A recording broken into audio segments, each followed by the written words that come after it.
I'm restarting this video for the third time. ADHD who? Hi, hello, hi. Today what I wanted to talk to you about is disability representation and VidCon.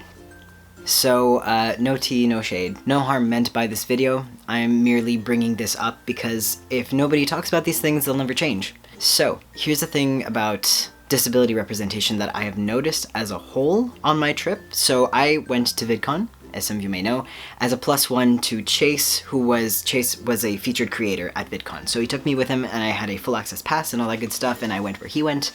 And we also went to the YouTube headquarters to talk to them about demonetized videos and all that good stuff, and we had a great talk with them, and you know, I'm very hopeful about the future, but we'll talk about that in another video. So on my trip as a whole, what I've realized is kind of the lack of acknowledgement of disabled people as a diversity group. So there's a lot of effort on VidCon's part to have diversity and to represent marginalized communities and all that stuff, but I just feel like a lot of people don't realize that disabled people are a marginalized group and that we are not just a mutation of another group. We are not just an accident or a tragedy. We are a group of people and we have a disability, and we are whole with our disability. We are not a part missing from another group. We're a community, and it's just nice to sort of have that acknowledged. And what I noticed is that a lot of people think that disabled representation or inclusion is merely the tolerance of disabled people in a space, which sounds rude, but I just mean,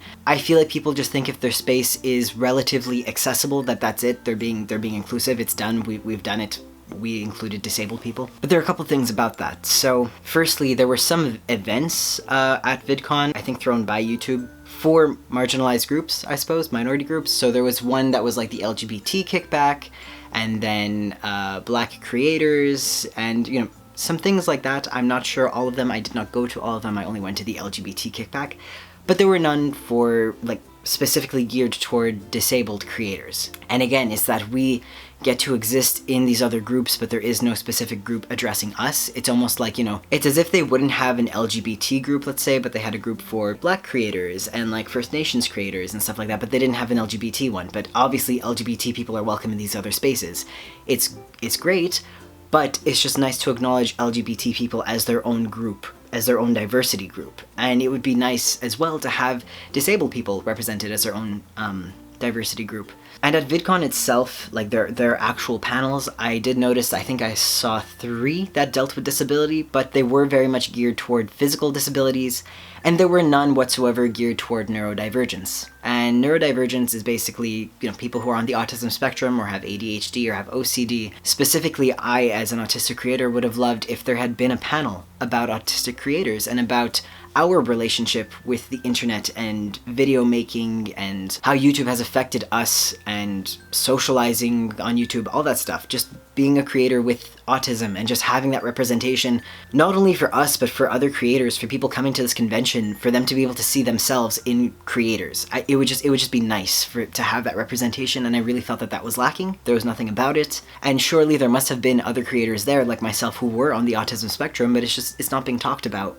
So although they are making some great progress by having these panels about disability, there's still that lack of representation for cognitive disabilities, for neurodivergence, or even for invisible disabilities. I have EDS, but I don't always use a mobility aid. I'll use a cane sometimes, and when there's access to one, I will use a wheelchair, but it's not always accessible to me because EDS affects my whole body, so a wheelchair that I need to push myself is going to probably cause one of my shoulders to pop out of their sockets. So I would need an electric chair, but I can't afford that. So anyway, it's just invisible disabilities. It would have been cool to have a panel on that. That would be awesome. And I feel like if there were to be a neurodivergent panel, I think that would really resonate with a lot of the people attending VidCon, because I feel like a lot of these kids who spend their time on YouTube and who've really connected with the YouTube community, I feel like a lot of them are neurodivergent, people who are on the autism spectrum. That for me is how I got my social interaction. It's how I felt like I had friends, and it's how I observed social behavior and learned from it. And as someone with ADHD, YouTube caters to me perfectly because I could watch 3-minute videos, 5-minute videos, 10-minute videos. I don't have to sit through a whole episode where, like, if I try to watch a TV show, it's like I miss so much information because it just keeps going. It's like 30 minutes is a short TV show, and 30 minutes is a long time. I can't just watch it without looking at my phone, and then I'm lost and I I don't know what's happening. I don't even know the story. Who is this person? When did she get here? So for me, that was the type of media I consumed, and it helped me learn. It helped me learn a ton of stuff. YouTubers talk about a bunch of educational material, and like, it helped because it's these quick segments, and it's just, you know, I really connected with it as someone being neurodivergent myself. So that's why I think it's a bit unfortunate that these kids attending the convention didn't get to have that representation on any of the panels, because, you know, I feel like a lot of these kids absorbed in YouTube are neurodivergent. Sorry, the camera may have moved a bit. My camera battery died, so sorry about that if the shot isn't exactly the same. I'm doing my best, but anyway.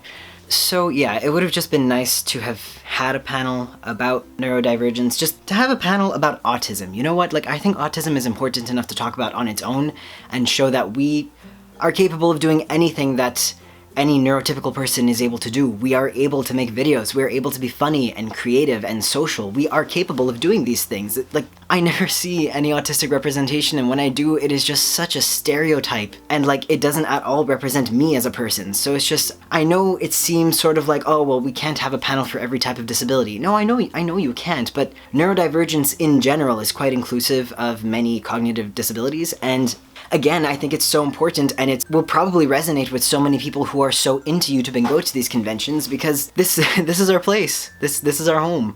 This is, you know, YouTube is amazing for everyone else I know who's neurodivergent really loves YouTube, so I don't know, maybe I'm just making a big claim, but I would love to have a panel of autistic creators, and I would just love to talk about that and how being a creator, like what that's been like for me as someone who's on the spectrum. Anyway, none of this is meant to come off as shady or anything like that. It's just, how are people supposed to know that there's an issue that needs to be addressed unless somebody addresses it, right? So that's my opinion as an autistic creator who attended Vidcon, who is requesting to have more visibility and more neurodiversity. I would really appreciate if that happened. So that's it. If that is something that you'd be interested in having at Vidcon, you could tweet me, you could tweet them, you could tweet both of us. That's my opinion. That's what I have to say about Vidcon in regards to my own disability. And yeah, that's it. I don't know, hopefully this was interesting, and hopefully someone will see this and things will begin to change in the future. I know that Vidcon is not doing this deliberately. They're not going like, haha, no autistic representation for you, get out. Like, I know nobody's doing that on purpose. It's just at the moment, so few people recognize disability as a diversity group in and of itself. I guess we're seeing kind of like a subcategory within other communities, but it's not like that. We're our own community.